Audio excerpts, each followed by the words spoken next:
우리의 인생에서 어려운 것은 장마도 어렵고 태풍도 어렵고 여러 가지 사고도 어렵고 힘들지만 가장 큰 것은 죽음이 아닐까 그런 생각이 듭니다. 죽음만큼 슬픈 것도 없고 죽음만큼 허무한 것도 없습니다. 저는 특별히 유명한 정치인들, 인기 있는 연예인들이 갑작스럽게 죽는 걸 보면은 야, 저렇게 허무한가, 저렇게 죽을 바 왜 저렇게 열심히 살았던가 그런 생각이 들고, 또 사랑하는 성도들, 또 가족들이 질병에 있고 또 죽음을 당하는 거 보면은 참 마음에 슬픈 생각이 있습니다. 그런데 기도하다 보면 문득 깨달아지는 게 뭐냐면 감사해야 되지 왜 슬퍼하느냐, 그런 응답을 제가 받는 것 같아요. 왜냐하면 세상 사람들에게는 죽음이 끝이지만 우리 성도들에게는 죽음은 끝이 아니고 새로운 시작입니다. 이 소망 없는 이 세상에 살던 사람이 소망이 있는 천국으로 가는 길목이 죽음인데 왜 믿음 없는 사람처럼 그렇게 슬퍼할까? 슬퍼하는 제 자신을 보면서 내가 다시금 생각을 바꿔야 되겠다, 그렇게 생각할 때가 참 많이 있습니다. 우리 지난주에는 예수님이 십자가에서 죽는 장면을 우리가 함께 살펴보았습니다. 그렇게 많은 능력을 행하신 분이 자신의 죽음 앞에서는 아무런 손도 쓰지 못하고 그냥 죽어가는 그 모습 앞에서 제자들은 얼마나 참 허탈했을까, 저런 분을 내가 지금까지 따라왔던가 그렇게 실망할 수 있었지만 오늘 16장에 보면 이제 예수님이 부활하는 그런 장면이 있습니다. 그래서 기독교는 부활의 종교를 믿기 때문에 우리가 죽음 앞에서도 실망하지 않고 새로운 희망을 가지게 되는 그런 종교가 되는 것입니다. 마가복음 16장은 부활절 주일에 단골처럼 설계되는 그런 본문입니다. 그래서 오늘은 부활을 주제로 하기보다는 오늘 여기에 나오는 여인들의 이야기 그리고 천사들의 메시지를 통해서 우리에게 주시는 교훈을 몇 가지 살펴보도록 하겠습니다. 15장 47절에 보면 막달라 마리아와 요새의 어머니 마리아가 예수 둔 곳을 보더라. 정확하게 말하면 예수님의 시신을 둔 것을 자세히 주의하여 살피더라, 이런 뜻입니다. 여러분, 시체가 있는 무덤의 장소, 그 뭐 귀하다고 그렇게 관심을 두겠습니까? 여기에 관심을 두는 것은 이들이 예수님을 그만큼 사랑했기 때문에 그렇습니다. 우리가 사랑하는 것에는 관심을 두게 되겠습니다. 사랑하지 않는 것에는 관심이 가지 않게 되는 것이죠. 그래서 이들이 무덤에 관심을 가지고 자세히 살폈다는 것은 예수님을 얼마나 사랑했는가를 볼 수 있습니다. 똑같은 장소라도 나와 어떤 관련 있는 장소는 우리가 관심을 가지게 되지만 나와 관련이 없으면 그냥 지나치게 되는 것입니다. 그래서 우리가 어디에 관심을 가진다는 것은 내 마음이 그곳에 있다는 것을 말씀하고 있습니다. 여러분의 삶에서 관심의 장소는 어디입니까? 그곳에 여러분의 마음이 있는 곳이 여러분의 보물이 있는 곳입니다. 마태복음 6장 21절에 보면 내 보물이 있는 그곳에 내 마음이 있느니라. 내 몸이 있는 곳이 그 현장이 아닙니다. 내 마음이 지금 어디에 있느냐, 그곳이 진짜 내가 있는 것이죠. 우리의 몸은 지금 예배당에 와 있어도 내 마음이 지금 밭에 가 있으면 내게 보안은 어디 있습니까? 지금 밭이 보안인 것이죠. 요즘 코로나로 인해서 이 현장 예배를 드리지 못하는 그런 곳이 많이 있습니다. 못 모이게 하고 있으니까 각자 집에서 인터넷으로 그렇게 예배를 드리겠죠. 근데 몸은 집에 있더라도 마음은 예배당에 와 있는 사람이 있을 수 있고, 몸은 예배당에 있지만 마음은 다른 곳에 있을 수가 있는 것입니다. 그래서 내 몸이 있는 곳이 진짜 내가 있는 곳이 아니고 내 마음이 어디 있는가, 내 관심이 어디 있는가, 그걸 보면 내가 무엇을 관심을 가지는가, 무엇을 사랑하는가 알 수 있게 되는 것입니다. 제가 이 사무실에 있다 보면은 꼭 하루에 한 번씩 교회를 이렇게 왔다 가시는 분이 있습니다. 두 분이 계시는데 저는 그걸 보면서 이분들은 정말 교회를 사랑하는구나, 주님을 사랑하는구나, 그런 생각이 들어요. 그래서 교회를 향해서 관심을 가지기 때문에 아무런 볼 일이 없는데도 교회를 한번 왔다 가고 이런 분들입니다. 또 교회를 청소하는 분 봤을 때 저는 단지 청소한다고 보지 않습니다. 이분이 정말 주님을 사랑하는 마음이 있구나, 그렇게 생각하는 것입니다. 여러분의 관심이 어디에 있습니까? 관심 있는 그곳을 여러분이 사랑하는 그런 현장이 되는 것입니다. 자, 둘째 1절에 보면 안식일이 지나매 막달라 마리아와 야고보의 어머니 마리아와 또 살로목에 가서 예수께 바르기 위하여 향품을 사다 두었다가 안식 후 첫날 매우 일찍이 해돋을 때에 그 무덤으로 가매 되어 있습니다. 이들은 안식일 전날에 예수님의 시신인 그 무덤을 자세히 살펴보았습니다. 그리고 이제 안식일이 끝나고 첫날 새벽에 그곳으로 가고 있습니다. 요즘은 이제 뭐 통행 금지가 없는데 예전에는 통행 금지가 있었잖아요. 12시부터 4시까지. 그럼 그 시간은 가고 싶어도 못 가는 것입니다. 그러나 통행이 해제가 되면 즉시로 가고 싶은 대로 가잖아요. 이스라엘 나라에서 안식일은 그와 같은 것입니다. 이날은 아무것도 하지 못하고 멀리 가지도 못하도록 법으로 딱 그렇게 금지가 됐습니다. 그래서 이들은 하루속히 지금 빨리 어디로 가고 싶습니까? 예수님의 무덤으로 가고 싶은 거죠. 그런데 통행 금지가 묶여있기 때문에 못 가고 있다가 해가 뜨기 전에 안식일이 끝나자 곧바로 지금 무덤으로 가고 있는 것을 보고 있습니다. 여러분은 사랑하는 사람과 만날 때 빨리 가고 싶습니까? 미적대고 싶습니까? 사랑하는 사람과 만날 약속을 하면 한시라도 빨리 가서 기다리고 싶은 그런 마음이잖아요. 근데 반대로 경찰이나 검찰에서 출두하라는 명령이 있으면 빨리 가고 싶습니까? 안 가고 싶습니까? 안 가고 싶잖아요. 만나고 싶지 않거든요. 그런 사람 그렇죠. 자, 저는 교회에 오는 것이 우리 성도들에게 어떤 의미가 있을까? 정말 사랑하는 주님을 만나기 위해서 이 여자들이 새벽 일찍 왔듯이 빨리 가고 싶은 마음이 있을까? 아니면 오기 싫은데 또 가야 되나? 이런 마음이 있을까? 한 번쯤 생각해 보게 되는 것입니다. 제가 보통 이 주일이나 주일 같은 경우는 꼭 1시간 전에 여기 와서 준비를 합니다. 그다음에 제가 오고 조금 있으면은 한 분이 오시는 분이 있습니다. 그분은 꼭 1시간 전에 오셔 기도를 하시는 분이 있습니다. 저는 그걸 보면서 이분이 주님을 사랑하는 마음에 정말 간절하구나. 조금이라도 일찍 와서 남들 오기 전에 먼저 와서 주님과 대화하는 이걸 보면서 우리의 신앙이 좀 저렇게 돼야 되겠다. 본받아야 되겠다. 그런 마음이 있습니다. 우리가 무슨 일을 할 때에도 서둘러 하고 싶은 마음이 있고 자꾸 미루고 싶은 마음이 있습니다. 내가 정말 좋아서 사랑해서 하면 조금이라도 빨리 하고 싶지만 그렇지 않으면 또 해야 되는가. 억지로 하려고 하면 자꾸 시간을 미루게 되는 것입니다. 자, 3절 서로 말하되 누가 우리를 위하여 무덤 문에서 돌을 굴러주리요 하더니 이제 이스라엘 나라의 무덤과 우리의 무덤이 조금 다릅니다. 우리나라는 땅을 파고 그때 관을 묻고 또 어떻게 합니까? 흙을 채워서 꼭꼭 밟고 이렇게 묻잖아요. 그렇죠. 이스라엘 나라는 그렇게 하지 않고 굴 같은데 시신을 그냥 돌 위에 딱 얹어 놓는 것입니다. 그리고 이제 그 입구를 막아 놓는 거죠. 이게 이제 이스라엘 나라하고 우리나라 장례 문화가 다른 것입니다. 그러니까 예수님의 시신도 어떤 굴로 된 그 안에 그 밑에 돌을 놓고 그 위에 뭐합니까? 시신을 놓고 앞에 큰 돌로 막아 놓는 그런 환경인 것입니다. 자, 그런데 이들이 오면서 누가 우리를 위하여 무덤 문에서 돌을 굴려주라. 예수님을 사랑하는 마음도 있고 마음은 급하고 오긴 오는데 그 앞에 장애물이 있습니다. 장애물.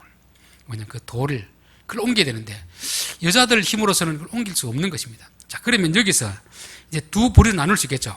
한 부류는 어떻게 하겠습니까?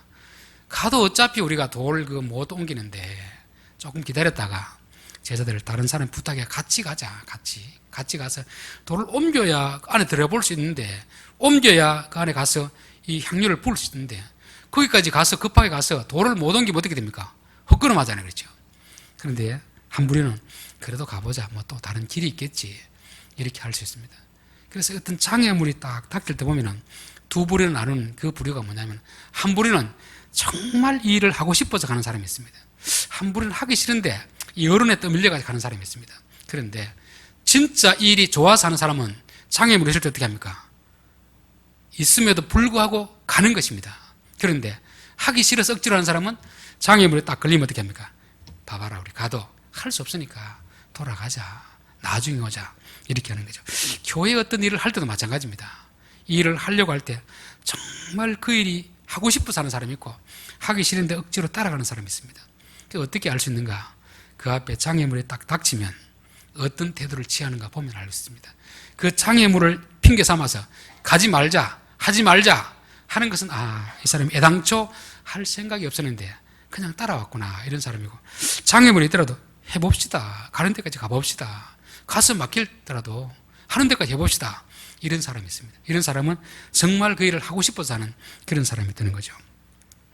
그런데 이들은 걱정하지만 가는 거죠. 무덤까지 도착했습니다. 4절, 눈을 들어본 즉 벌써 돌이 굴러져 있는데 그 돌은 심히 크더라 되죠. 걱정을 하면서 갔는데 돌이 굴러져 있습니다.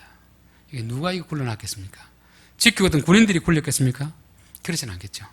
마태복음 28장에 보면 큰 지진이 나며 주의 천사가 하늘로서 내려와 돌을 굴러내고 그 위에 앉았는데, 이들이 정말 주님을 사랑하는 마음으로 무덤을 향했습니다. 그런데 가면서도 걱정이 되잖아요.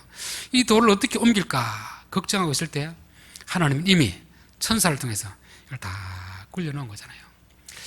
우리들도 어떤 일을 진행할 때, 계획할 때 다 계획하고 자신의 능력으로 할 수 있는지 없는지 점검하고 시작하는 것도 그것도 참 중요합니다. 그렇죠? 그런데 하나님이 우리에게 어떤 마음을 주시면, 아니면 이 일은 하나님 기뻐하실 것이다 이런 마음이 있으면, 설사 우리 앞에 장애물이 있더라도 믿음으로 가면 하나님이 자신이 직접 하시든지 다른 사람을 통해서 하시든지 천사를 통해 하시든지 그 장애물들을 다 거두어 주는 것을 경험하게 되는 것입니다. 출애굽기 신명기를 보면은 모세를 통하여 이스라엘 백성들에게 늘 하는 말씀이 너희가 내 말을 듣고 가라. 그러면 내가 내 천사들을 먼저 보내어서 가나안 족속들을 다 물리쳐 주겠다. 그렇게 하는 것이고, 이들이 이제 그 믿음으로 가면 물리쳐 준 것을 그들이 경험하게 되고 보게 되잖아요. 그렇죠? 우리 믿음이 부족하면은 이런 걸 경험하지 못하게 됩니다. 그래서 우리 예수 믿는 사람은 내 생각으로, 내 지혜로만 살아가는 게 아니고 믿음으로 살아간다는 것은 우리 앞에 장애물이 있고 우리의 힘으로는 그걸 해결할 수 없지만 믿고 가다 보면은 하나님이 누군가를 통해서 해결해 주실 것이다. 이걸 현장에서 경험하게 되는 것입니다. 그래서 저는 이런 걸 너무 경험하는 게 너무 신기합니다. 이 분명히 안 되는 일인데 믿음으로 가다 보면 하나님이 누군가를 통해서 그 장애물들을 해결해 주는 것을 경험하게 되는 것이고, 그걸 보면서 야, 정말 하나님이 살아계시는구나. 그러면 우리가 더 확신을 가지게 되는 것이죠. 자, 가보니까 무덤이 열려 있었습니다. 그리고 무덤에 들어가서 흰옷 입은 한 청년이 우편에 앉은 것을 보고 놀라며, 여러분 이 무덤이 동굴이지만 들어가는 것이 이게 겁이 날까요, 안 날까요? 겁이 나겠죠. 예전에 제가 시골에 갔을 때 그 마을 입구에 옛날에 그 상여를 두는 곳이 있었습니다. 근데 그곳에서 이제 어릴 때 들은 이야기가 도깨비가 나온다 이런 이야기 들었거든요. 낮에 가면서 좀 겁이 나고 밤에는 갈 생각을 못 했습니다. 도깨비 나온다고 해서. 근데 여러분 밤에 그 안에 들어가서 무엇이 있는가 살펴본다는 것은 용기가 대단한 거 아닙니까? 겁이 없는 거잖아요. 근데 이 여자들이 지금 이 무덤 속에 들어간다는 것은 얼마나 담대한 것입니까?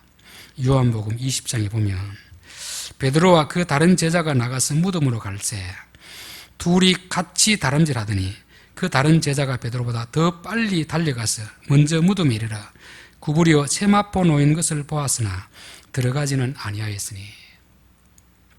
이 다른 제자는 요한입니다. 요한은 좀 젊고 베드로는 요한보다 나이가 좀 많은 연장자입니다. 달려가니까 당연히 누가 빨리 가겠습니까? 요한이 먼저 가잖아요. 근데 요한은 들어가지를 못합니다. 왜?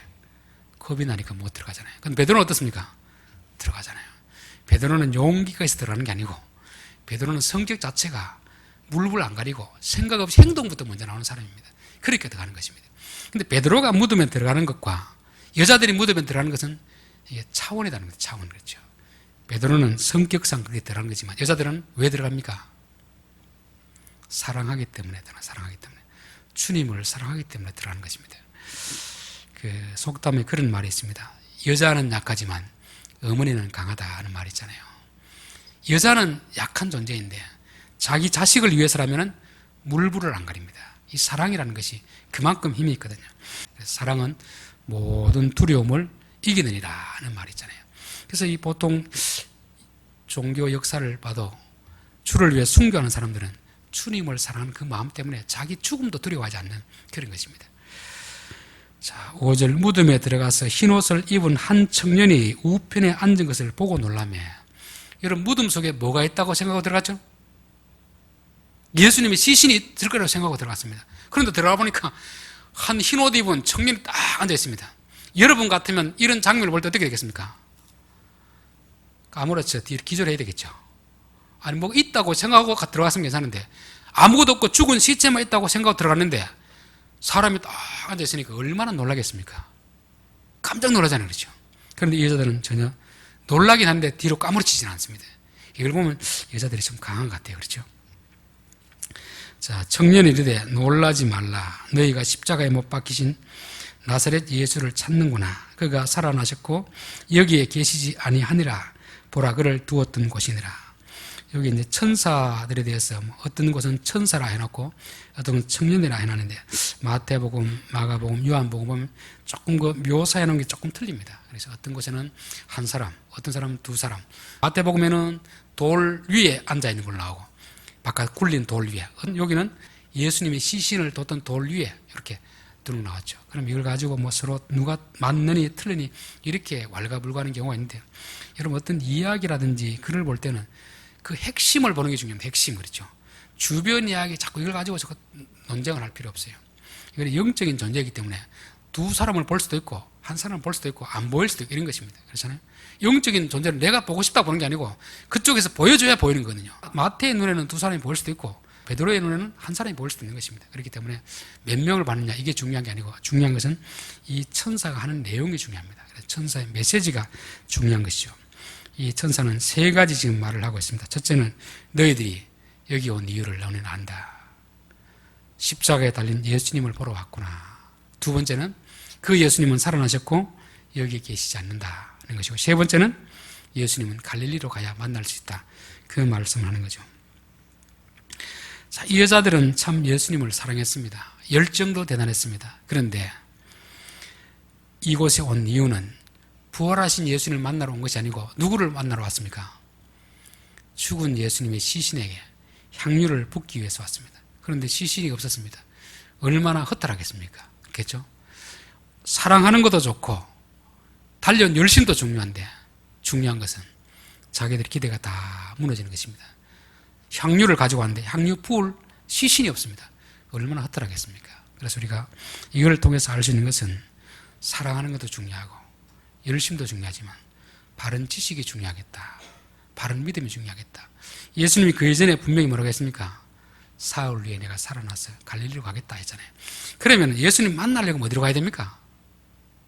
갈릴리로 가야 되는데 지금 무덤에 와가지고 예수님 만나려고 하는 거죠. 이게 지식이 부족하기 때문에 그렇습니다. 오래전에 제가 아이들 데리고 서울을 한번 갔습니다. 아이들에게 아이맥스, 63빌딩 아이맥스 영화관이 있습니다. 큰 그 스크린으로 보여주는 그것을 예전에 보고 제가 너무 좀 감동을 받아 우리 아이들에게 보여줘야 되겠다 이런 생각을 가지고 데려갔거든요. 63빌딩에 가서 주차를 하고 들어가 보니까 아이맥스 건물이 공사 중이라서 안 한답니다. 허탈한 마음으로 나왔습니다. 이 부모의 마음은 참 좋지만 뭐가 부족했습니까? 지식이 부족했던 거죠. 그래서 허탈하게 그렇게 나온 적이 있습니다. 우리가 주님을 사랑하는 마음도 중요하고 열심도 중요하지만 바른 지식이 있는가, 바른 믿음이 있는가, 이걸 점검하는 것이 참 중요합니다. 누가복음 7장 23절에 보면 누구든지 나를 인하여 실족하지 아니하는 자는 복이 있도다. 예수님이 내 앞에 오는 사람들이, 교회에 나오는 사람들이 예수님 때문에 실족하지 않는 사람이 복이 있다는 것입니다. 근데 왜 실족하겠습니까? 예수님 믿는 사람들이 예수님을 잘 모르기 때문에, 예수님을 모르고 예수님을 따라다니다 보면 실족할 수 있습니다. 이 이야기가 이제 세례 요한 이야기에서 나오는 거거든요. 세례 요한은 예수님을 위해서 자기 청춘을 바쳤습니다. 예수님이 하나님의 아들이다, 메시아다, 그렇게 해서 그분이 사역하시도록 다 길을 준비해 준 그런 분입니다. 그리고서 그는 감옥에 갇힌 것이죠. 감옥에 갇혔으면 자기 생각에는 적어도 예수님을 위해서 그만큼 수고했으면 한 번쯤 면회 올 줄 알았습니다. 면회 와서 세례 요한 조금만 기다리시오. 조금 있으면 내가 당신을 건져내 주겠어. 그리고 로마에서 이 나라가 회방될 것이오. 이렇게 할 줄 알았는데 시키면 코빼기도 안 보이는 거죠. 얼마나 실망이 크겠습니까? 그래서 제자들을 보내가지고 너희들 그분에게 한번 가봐라. 그분이 정말 내가 기다렸던 그 메시아인가 한번 물어봐라. 그렇게 하는 것입니다. 그러니까 세례 요한은 예수님을 위해서 죽도록 충성하고 뭘 했습니까? 실족한 거죠. 왜? 예수님을 잘 몰랐던 것입니다. 세례요한은 예수님이 로마로부터 이스라엘을 구해내줄 줄 알았습니다. 정치적 메시아로 알았던 것이죠. 그런데 예수님은 전혀 그런 쪽에 관심이 없었습니다. 죄에서 구하는 영적인 사역을 이뤄서 왔기 때문에 세례요한은 예수님에 대한 사랑도 있고 열정도 있었지만 실족했던 것입니다. 우리도 마찬가지죠. 바른 목적을 가지고 가면은 실족하지 않는데 잘못된 목적을 가지고 가면은 실족한다는 것입니다. 오늘날도 교회에 오는 사람들 중에는 여러 가지 목적을 가지고 올 수가 있습니다. 병이 들어서 병을 낫기 위해서 오는 사람도 있고, 경제적 어려움을 당해서 여기서 좀 어떻게 해방되기 위해서 오는 사람도 있고, 여러 가지 목적을 가지고 오는 사람이 있는데 우리가 한 번쯤 점검해 봐야 되는 것이, 나는 왜 교회에 오는가? 왜 예수를 믿는가?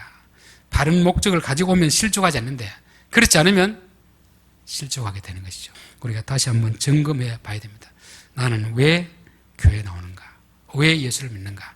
점검해 봐야 되는 것입니다. 자, 그러면서 그는 살아나셨고 여기에 계시지 아니하느니라. 예수님 결국 부활했다는 거잖아요. 이 부활이라는 주제는 기독교에서는 가장 중요한 주제 중에 하나입니다. 근데 이렇게 간단히 그냥 한 줄로 끝내버렸습니다. 이 부활 같으면 적어도 몇 장에 걸쳐서 다 설명을 해야 되잖아요.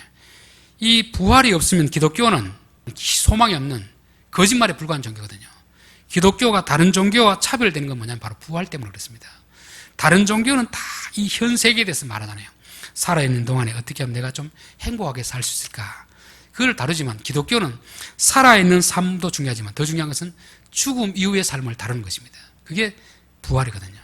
부활이 없으면 기독교는 다 거짓말이고 사기꾼에 불과한 것입니다. 이렇게 중요한 부활에 대해서 그냥 한 줄로 쓱 지나가는 이유가 뭐겠습니까? 부활은 사실이기 때문에 그렇습니다. 사실. 어떤 사실에 대해서 말할 때는 장황하게 부연 설명을 하지 않습니다. 있으면 있다, 없으면 없다, 맞다, 틀리다 딱 끝나는 것입니다. 그런데 거짓에 대해서 설명할 때 어떻게 했습니까? 이런 설명도 하고 저런 설명도 하고 장황한 설명을 하잖아요. 그래서 어떤 사람이 물어볼 때도 맞다, 틀리다 말하려도 자꾸 말을 돌리는 사람이 있잖아요. 그 사람은 적어도 거짓말하는 사람입니다. 맞으면 맞고 틀리면 틀리다 딱 끝나는 사람은 진실을 말하는 사람이에요. 여기서도 마찬가지입니다. 부활에 대해서 우리의 머리 이해되지 않지만 그냥 살아나셨다 끝납니다. 여러분, 복음이라는 건요 진실이기 때문에 장황하게 설명할 필요가 없습니다. 더 중요한 것은 설명을 해도 이해가 안 됩니다. 여러분, 신앙적인 부분이 이해가 잘 됩니까? 하나님이 창조하신 것을 우리가 본 것도 아니고 이해될 수 없잖아요. 과학적으로 증명 안 됩니다. 죽은 자가 살아난다는 것을 과학이 증명할 수 있겠습니까? 우리의 상식으로 이해할 수 있겠습니까? 이해가 안 되는 부분이에요. 신앙은 설득하고 설명하는 게 아니고 선포하는 것입니다. 그래서 창세기에 보면 태초에 하나님이 천지를 창조하시느니라. 부활도 그가 살아나셨느니라. 이게 끝이에요. 어떻게 해서 낫다 의학적으로 설명하고 이게 안 됩니다. 이 과학의 영역이 아니거든요. 그래서 우리 전도할 때 사람들이 제일 고민이 어떻게 하면 조리 있게 설명할 것인가. 조리 있게 설명한다고 되는 게 아닙니다. 기독교 복음 자체가 이해가 안 되는 거예요. 뭐 죽음 후에 천국 있다는 게 우리 보여줄 수 있는 것도 아니잖아요. 그러니까 복음은 선포하는 것이고 거기에 대해서 믿느냐 안 믿느냐는 듣는 사람의 반응에 달려있는 것입니다. 그래서 여기서도 이 여인들이 이해하든 이해하지 않든 그게 중요하지 않습니다. 그는 살아나셨고 여기 있지 아니하리라 그렇게 하는 것입니다. 여러분이 성경을 읽다가도 이해되지 않는다고 해서 이해되면 믿겠다 그렇게 하면 여러분들은 기독교를 못 믿습니다. 이해 안 되더라도 믿고 가다 보면 어떻습니까? 이해가 되게 되겠습니다. 세상의 모든 현상들은 이해를 해야 믿지만 기독교의 복음은 이해하고 믿는 게 아니고 믿고 가다 보면 이해가 되는 것입니다. 그래서 여기서도 가장 중요한 부활에 대한 교리를 단 한 줄로 그냥 끝내버리는 것입니다. 자, 그리고 7절에 가서 그의 제자들과 베드로에게 이르기를 예수께서 너희보다 먼저 갈릴리로 가시나니 전에 너희에게 말씀하신 대로 너희가 거기서 배우리라 하라 하는지라. 이들은 지금 예수님 만나기 위해 어디로 왔습니까? 무덤으로 왔죠. 근데 예수님은 무덤에서 부활하셔서 어디로 간다는 겁니까? 갈릴리로 가겠다는 것입니다. 여러분, 우리가 한 번쯤 생각해 보면 예수님이 예루살렘에서 죽고 예루살렘에서 부활했으면 어디에서 자신의 부활하신 것을 드러내야 되겠습니까? 그 자리에서 드러내야 되죠. 예루살렘에서 드러내야 되죠. 자기를 죽인 자들. 그리고 또 그 당시 이제 방송국이 있으면 기자들 다 불러 모아놓고 올림픽 생중계하듯이 생중계를 하게 하는 것입니다. 그렇죠? 그리고 너희들은 나의 부활을 안 믿었지만 내가 이야기해서 나는 부활했다. 궁금한 사람이 있으면 다 내게 물어보고 손도 만져봐라. 찔린 것 있는 거 확인해라. 이렇게 한 5분, 10분 정도만 이렇게 생중계를 했더라면 우리가 이렇게 복음을 전하는데 어렵지 않잖아요. 그렇지 않습니까? 내가 지금 살아났다. 내가 십자가에 달렸을 때 당신이 정말 구원자라면 십자가에 내려와서 당신을 구원하시라. 그럼 우리가 믿겠다. 이렇게 했으면 그 소리를 들을 때 제자들은 얼마나 답답했겠습니까? 저분은 충분히 그럴 능력이 있는데 그렇게 하지 않았는데 진짜 살아났으면 예루살렘 그 많은 사람들이 모인 데서 그 자신의 부활을 증명하면 참 좋을 것 같은데 예수님은 그렇게 하지 않습니다. 이게 예수님의 생각과 우리의 생각이 달라요. 사단은 어떻게 알고 하냐면 예수님에게도 너가 하나님의 아들이면 돌을 떡으로 만들어라. 그렇게 보여주면 사람들 믿지 않겠나. 성전 꼭대기에서 뛰어내리라. 그러면 사람들이 야 박수 치면서 너가 정말 메시아가 아니겠냐. 이렇게 했는데 예수님은 전혀 그렇게 하지 않았습니다. 자신의 존재감을 드러내지 않는 거죠. 우리들은 예수님이 하지 않는 이런 일을 지금 하려고 하고 있습니다. 시도하고 있는 거죠. 코로나가 이렇게 위험한 가운데 있더라도 예수님은 전능하신 분이니까 교회에 오는 사람들은 마스크를 안 껴도 하나님이 병이 안 들게 할 거다. 또 확진자라도 여기 들어와서 예배드리면 다 나을 것이다. 이렇게 선포하는 분들이 많이 있잖아요. 그러면 진짜 그게 예수님이 그렇게 한다면 확진된 사람 여기 딱 앉혀놓고 예배 끝나고 나가서 한번 진단해보는 거죠. 그래서 이게 음성 나오면 야, 저 교회는 진짜구나. 하나님 살아계시구나. 그렇게 할 것 같은데 하나님 그렇게 하지 않는다는 거죠. 자신의 능력을 그런 식으로 자기의 존재감을 나타내기 위해서 하지 않는다는 것입니다. 그러면서 예수님 오히려 갈릴리로 가거라. 갈릴리에서 내가 너희를 만나겠다 하는 것입니다. 갈릴리는 예수님이 늘 제자들을 가르치던 곳입니다. 천국 복음을 가르치던 곳이죠. 그러나 그때 이들이 들었던 복음은 이론입니다. 이론. 그렇죠? 그 말씀대로 자기들이 살 수 있습니까? 살 수 없잖아요. 그런데 이제는 부활했으니까 실제가 되는 거예요. 실제. 그 말씀이 전해는 현장에서 살아나신 주님이 다시금 그때의 말씀을 되새겨 주고 싶은 것입니다. 우리가 예수님의 부활을 통해서 우리의 구겨진 자존심, 체면, 교회가 이런 곳이다. 그거 과시하려고 한다고 해서 주님이 그것을 역사하지 않습니다. 오히려 우리가 들었던 말씀, 그 말씀이 실제가 되도록 하는 현장에 부활하신 주님이 역사하는 거죠. 그래서 마태복음 28장에 보면 마지막 구절이 뭡니까? 그들이 그 산에서 예수님 마지막 대위임 명령하잖아요. 하나님께서 내게 모든 권세를 주셨다. 그러니 너희들은 가서 복음을 전하고 세례를 주고 가르쳐 지키게 하라. 내가 항상 너희와 함께 있느니라. 부활하신 주님은 예루살렘에서 자기를 핍박한 자들에게 자기의 존재감을 과시하기 위해서 나타나지 않습니다. 오히려 복음이 확신 있게 전파되는 그런 곳에 역사하는 것이죠. 이게 이제 우리의 생각하고 예수님의 생각이 달라요. 이걸 모르기 때문에 오늘 많은 교회가 괜히 큰 소리 쳤다가 어떻게 됩니까? 우사를 당해, 우사. 그렇죠. 주님은 전혀 예루살렘에 나타날 생각이 없는데 괜히 막 하나님이 전능하신 분이니까 지켜줄 것이다 자가. 이게 이단도 우사를 당하고 기존교회도 우사 당하잖아요. 그게 바로 뭐냐면 주님을 잘 몰라서 그렇습니다. 그래서 우리가 살아계신 주님을 알기 위해서는 성경을 보고 성경의 주님이 어떻게 역사하는가 그거를 알면 우리가 바로 이해하게 되는 것입니다. 자, 결론입니다. 오늘 무덤을 찾아온 여인들을 통해서 우리가 배울 수 있는 교훈 몇 가지를 살펴보았습니다. 이 여인들의 관심은 무덤에 있었습니다. 단지 무덤이기 때문에 그런 게 아니고 주님을 사랑했기 때문에 그 무덤에 관심을 가지는 것입니다. 여러분의 관심은 어디에 있습니까? 관심을 두는 그곳에 여러분의 사랑이 있는 것입니다. 저는 여러분들이 하나님을 사랑하면 교회에 관심을 가지고 성도들의 관심을 가질 수 있기를 바라겠습니다. 그리고 이들은 서둘러 가는 거죠. 해가 뜨기가 무섭게, 안식일이 끝나기 무섭게. 그것은 그만큼 사랑한다는 것입니다. 이렇게 빨리 하는 사람은 그 일이 좋아서 하는 사람입니다. 그렇죠? 그런데 하기 싫은데 누가 시켜서 하면 어떻게 되겠습니까? 미적미적되는 거죠. 저는 교회 잔디 깡다든지 이런 일이 있으면 빨리 세복이 안 오나, 빨리 휴일이 안 되나 이래가지고 막 그런 게 있습니다. 왜? 내가 하고 싶기 때문에. 누가 시켜서 하면은 막 미루고 싶어요. 하기 싫어서 그렇습니다. 여러분, 주의 일을 하는 것이 정말 하고 싶어서 자원하는 마음으로 할 수 있기를 바라겠습니다. 그리고 이들 앞에 장애물이 있었죠. 누가 돌을 굴려줄 것인가. 장애물이 있었음에도 불구하고 정말 주님을 사랑하는 마음 때 그것이 문제가 되지 않습니다. 그럼에도 불구하고 달려가는 거죠. 그러니까 어떤 일이 일어났습니까? 하나님이 천사를 동원해가지고 그 일을 해결해 주잖아요. 우리 성도들에게 지혜롭게 모든 것을 준비하고 계획하고 일을 진행하는 것도 중요하지만 믿음으로 가는 것이 더 중요하다. 비록 우리 앞에 장애물이 있을지라도 이 일이 하나님이 기뻐하는 일이다 확신이 들면 그냥 가는 것이 믿고 가면 하나님이 누군가를 통해서 아니면 직접 그 앞에서 장애물들을 제거해 주는 것을 경험하게 될 줄 믿습니다. 이들이 여자이지만 무덤 속으로 들어갈 수 있는 것은 성질이 강해서가 아닙니다. 사랑하기 때문에 그런 것입니다. 사랑은 두려움을 다 몰아낸다고 했습니다. 자, 두 번째, 천사의 모양.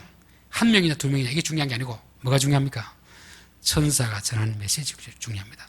나는 너희들이 왜 이곳에 온 줄 안다. 죽은 예수님을 보러 온 거 아니냐. 이들은 예수님을 사랑하고 열정이 있었지만 지식이 부족했습니다. 우리는 이 여인들의 사랑과 열정에 뭘 더해야 됩니까? 바른 지식, 바른 믿음을 더해야 됩니다. 이분은 여기 계시지 않는다.